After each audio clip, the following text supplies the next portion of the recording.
नमस्कार मंडळी, welcome to today's practice session. आपल्या डेली प्रॅक्टिस सेशन्समध्ये तुमचं स्वागत आहे. आज मी तबला तर वाजवायचा आहे मला, पण आधी मी पहिल्यांदा थोडंसं मेट्रोनॉम विषयी सांगणार आहे.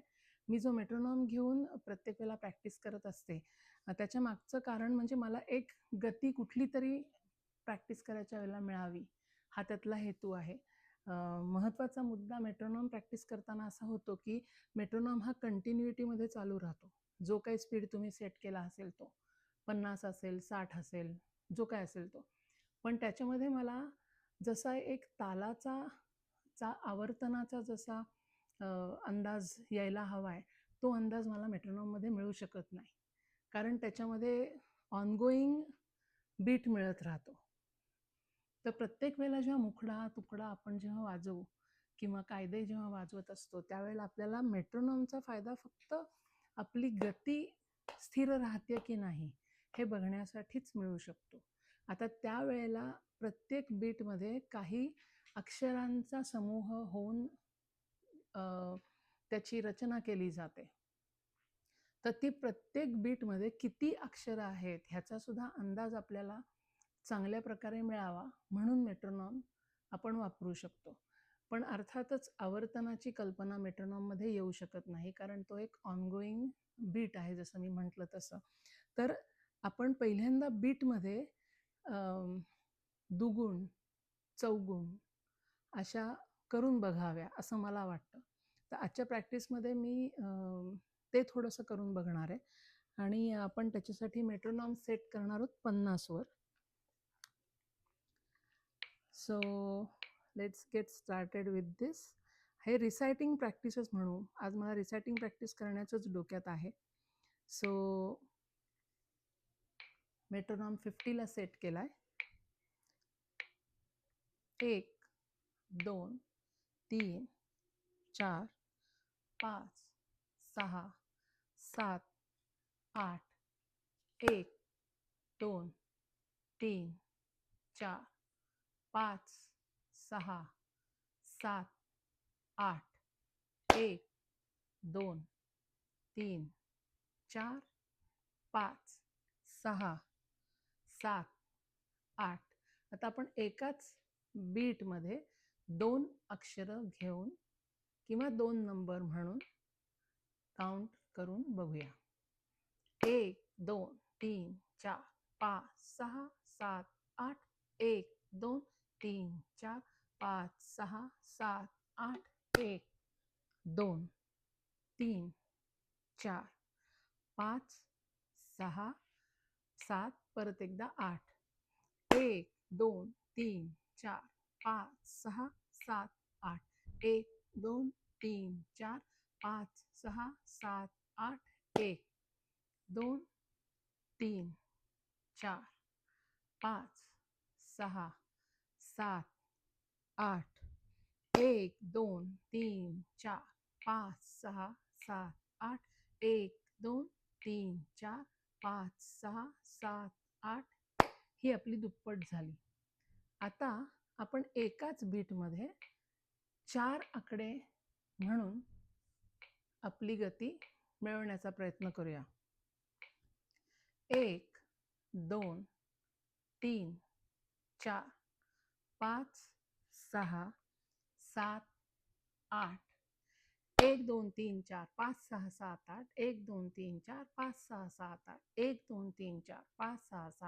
1 2 3 4 5 6 7 1 2 3 4 5 6 7 8 1 2 3 4 5 6 7 8 1 2 3 4 5 6 7 8 1 2 3 4 5 6 7 8 1 2 3 4 5 6 7 8 1 2 3 4 5 6 7 8 1 2 3 4 5 6 7 1 2 3 4 5 6 7 8 1 2 3 4.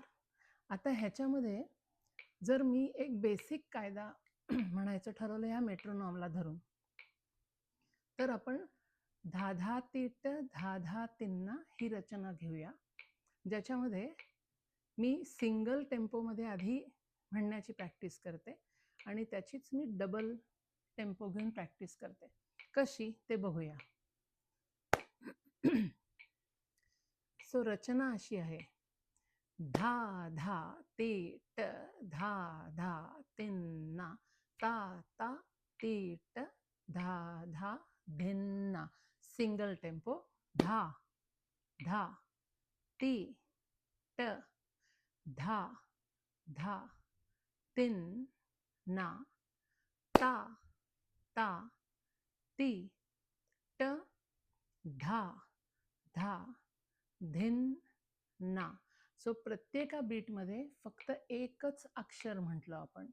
ॲज ॲन धा धा ती ट धा धा तिन्ना ता ता ती ट धा धा धिन्ना.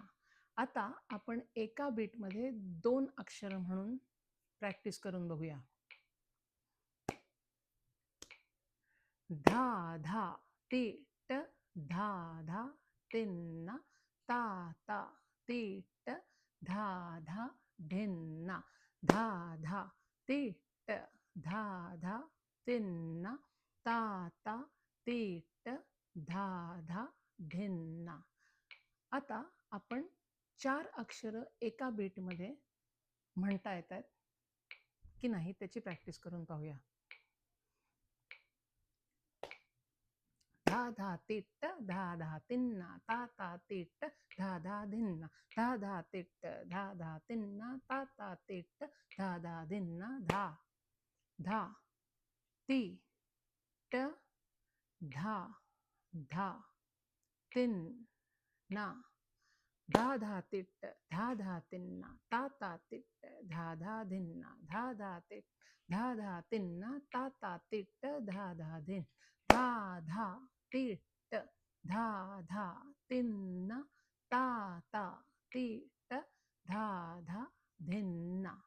तर ही बेसिक कायद्याचं प्रत्येक बीटमध्ये आपण किती अक्षर म्हणतोय ह्याची बेसिक प्रॅक्टिस झाली. आणि ह्याच्यासाठी मला असं वाटतं पहिल्यांदा बेसिक कायदे घेऊनच करावे, ज्याच्यामध्ये लाईक धातीत धातीत धा धा तिन्ना हा एक कायदा असेल. आपण तेही ह्याच्यावरती करून बघूया. सिंगल टेम्पो, डबल टेम्पो आणि 4 बीट्स, 4 अक्षर इन 1 बीट. रेडी. धा तित धा तित धा धा तिन्ना ता तित ता तित धा धा धिन्ना. धा तित धा तित धा धा तिन्ना ता तित धा धा धिन्ना. धा तित धा धा तिन्ना ता तित धा धा धिन. धा तित धा धा तिन्ना ता तित धा धा धिन्ना. धा. तर अशी प्रॅक्टिस पहिल्यांदा आपण करून घ्यावी असं मला वाटतं. आता प्रत्येक कायद्याचं स्वरूप वेगळं आहे, प्रत्येक कायद्याची रचना वेगळी आहे. आपण ती दुप्पट चौपटीत कशी वाजवतोय किंवा त्याची लय काय आहे, सिंगल डबल मध्ये कशी जाते, किती अक्षर एका बीटमध्ये बसणार आहेत, हे समजून घेणं खूप आवश्यक आहे. आणि जशी रचना असेल तसं आपल्याला प्रॅक्टिस करताना मेट्रोनॉमकडे तसं लक्ष द्यावं लागेल. पण अगेन लाईक आय सेड की मेट्रोनॉम काही तुम्हाला तालाचा स्कोप नाही दाखवणार आहे, कारण तो एक कंटिन्युइटीमध्ये तुम्ही ती प्रॅक्टिस करत राहणार आहात. तर समजा उदाहरणार्थ तिरकिटाचा कायदा घेऊ एखादा. धाती धागे ना धा तिरकिट धाती धागे तिन्ना केना असा जर असेल तर तो तिरकिट शब्द 4 दिसत असले तरी ते एका बीटमध्ये किती होत आहेत हे आपल्याला बघायला पाहिजे. फॉर एक्झाम्पल, धातीत धागे ना धा तिरकिट धातीत धागे तिन्ना केना तातीत ताके नाता तिरकिट धातीत धागे भिन्ना गेना.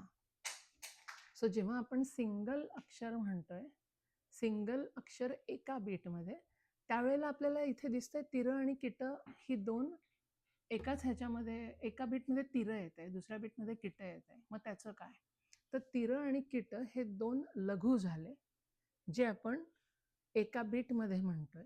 म्हणजे तीच त्या दोन नोट्स आपण एका बीटमध्ये म्हटल्या. तशी तुमच्या कायद्याची जी काही रचना असेल ती तुमच्या गुरुजींकडनं नीट समजावून घ्या की प्रत्येक बीटमध्ये किती अक्षरं बसणार आहेत. म्हणजे त्याची जेव्हा सम आखणी होईल across the board, across the तालाचा मीटर, तेव्हा आपण त्याचं गणित तालाच्या दृष्टीने चांगलं बसवू शकतो. आणि मग मेट्रोनॉमवर प्रॅक्टिस करणं ते आपल्याला लय चांगली समजून घेता येईल जास्त, त्या दृष्टीने त्याचा फायदा होईल. So I hope this helps. आणि मीही अजून प्रॅक्टिस करतेच आहे अर्थातच. तर अशीच आपण प्रॅक्टिस करत राहूया आणि मेट्रोनॉम समजून घेऊया, आपल्या तालांच्या रचना, कायद्यांच्या रचना समजून घेऊया आणि ती प्रत्येक रचना खूप चांगली मुखोद्गत करून ती मेट्रोनॉमवर म्हणून, तालावर म्हणून त्याची रिसायटिंगची प्रॅक्टिस जेवढी होईल तेवढी आपल्याला चांगली प्रॅक्टिस आणि चांगलं अंडरस्टँडिंग वाढत जाईल आपलं, असं मला वाटतं. So I will meet you again in my next practice. Right now I'm just going to continue with my tal practice today, which is a teen tal, jhap tal, rupak, just basic tals. But hope you all practice on this line also. आणि तुम्हाला काय वाटतंय, तुमचे विचार काय आहेत ते मला जरूर कळवा. तुम्ही मेट्रोनॉमवर प्रॅक्टिस करता कशी ते मला कळवलं तरी चालेल. I would love to hear back from you.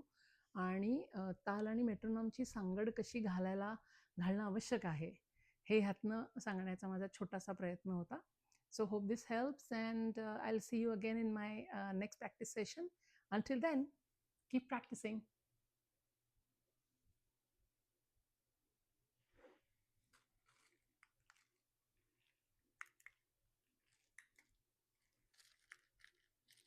थांबत